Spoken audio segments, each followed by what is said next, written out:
Ok, merci beaucoup merci beaucoup de bienvenue dans cette communauté parce que c'est le premier récit pour moi et c'est grand plaisir de faire connaissance de vous tous.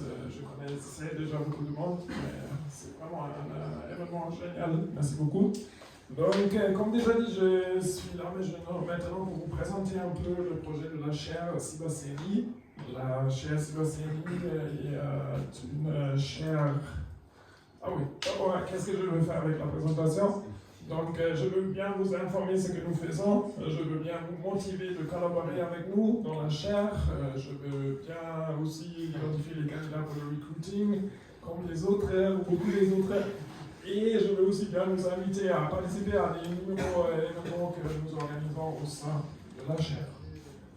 Ok, donc la chaire Cybersérie, c'est une chaire industrielle, ça veut dire elle est financée par des industriels, notamment par Airbus, Amosus, BNP Paribas, EDF et SNCF. Et nous avons aussi la région Bretagne et le pôle excellence cyber comme partenaires. Je vous dis ça pour vous dire que nous sommes bien dans l'écosystème cybersécurité dans la région Rennes et Bretagne et aussi la France.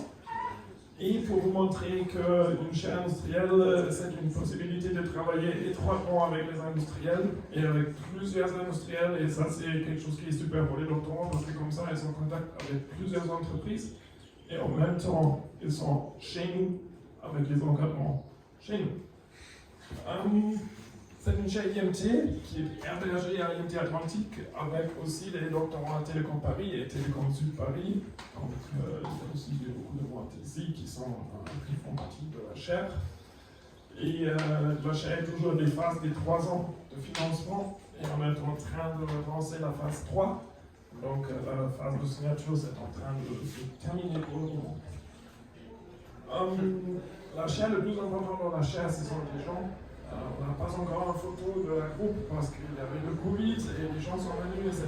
Dans les prochaines semaines, on va pouvoir faire une photo finalement. Ça, c'est une partie de la chaire et les amis de la chaire, c'était une réunion chez EDF. On était gagnants. La chaire, ce sont beaucoup des gens dans l'IMT. Donc, il y a ceux qui sont pour le moment impliqués, ceux qui étaient impliqués et qui vont être impliqués dans le futur. Dans la chaire, parce que la chaire c'est quelque chose qui est ouvert aux institutions qui sont dedans, aux professeurs dedans. Voilà. Et ça montre aussi les différentes compétences qui sont dans la chaire. La chaire fait la cybersécurité des infrastructures critiques avec tous les domaines qui sont intéressants pour nos partenaires industriels. La phase 3 est structurée par 4 axes. La première axe est sécurité par conception. Deuxième axe, c'est détection des anomalies.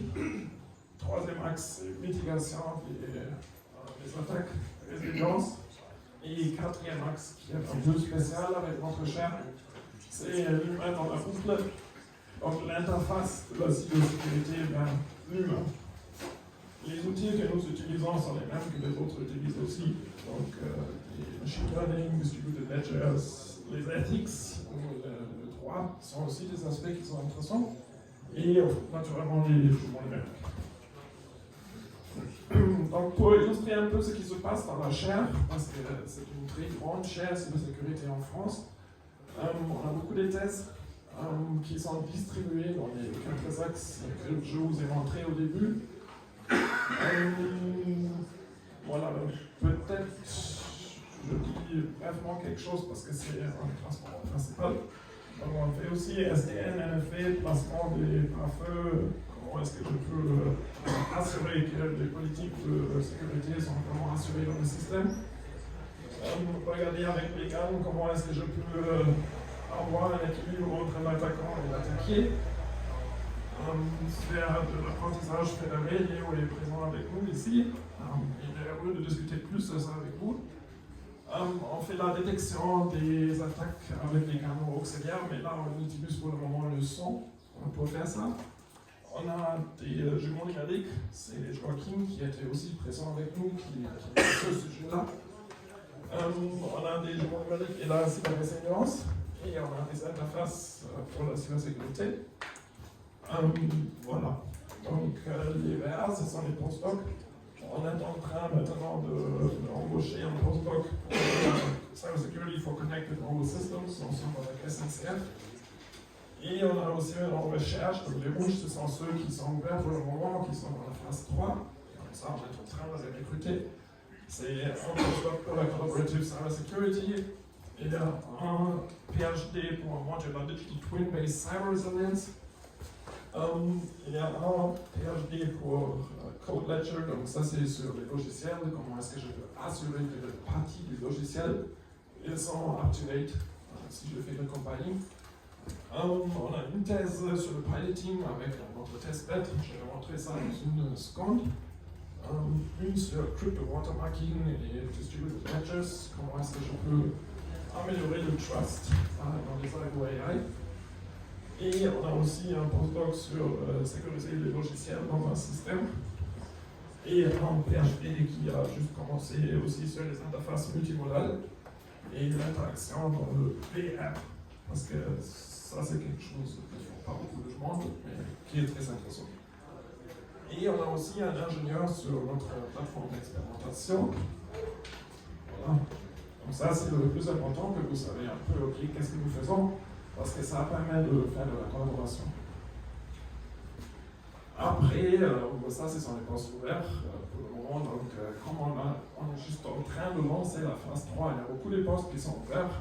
Si vous connaissez quelqu'un qui pourrait être intéressé, n'hésitez pas de les faire parvenir. Ok, ce sont les postes qui sont dispo à Rennes avec des gens qui sont super.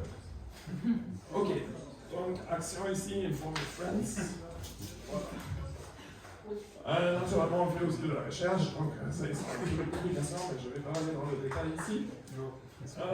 Donc, on fait beaucoup de recherches appliquées parce qu'on a des partenaires industriels et c'est super parce que comme ça on peut échanger avec eux, quels sont les sujets que vous avez, quels sont les setups qui sont intéressants pour vous.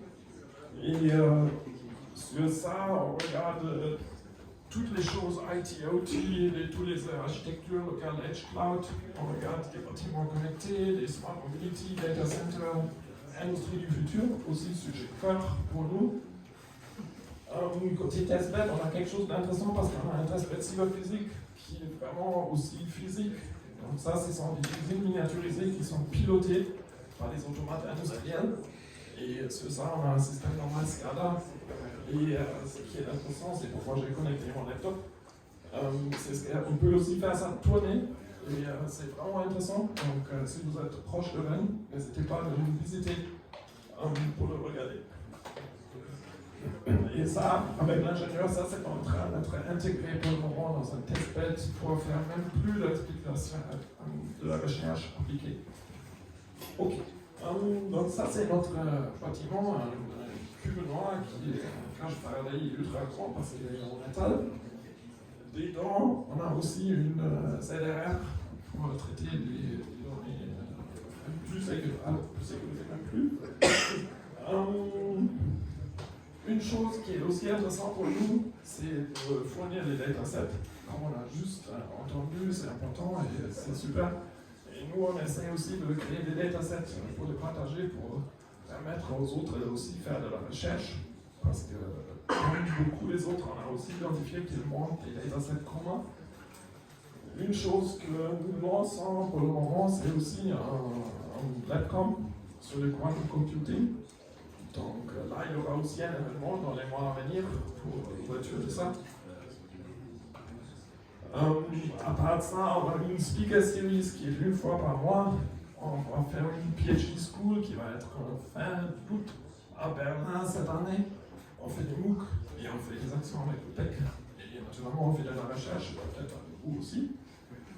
Et voilà, pour venir à la fin, donc le 20 mai, donc prochain vendredi, on a notre Research Update. C'est un événement qui est ouvert, donc vous pouvez participer aux places à Rennes, mais aussi à la distance. Donc regardez sur le site web si vous êtes intéressé, si vous mettez dedans, vous recevrez l'invitation pour ça. Voilà. Pour plus d'infos, regardez sur le site web et avec discount qui me reste, je vous dis merci beaucoup et ravi de vous recevoir. Allez.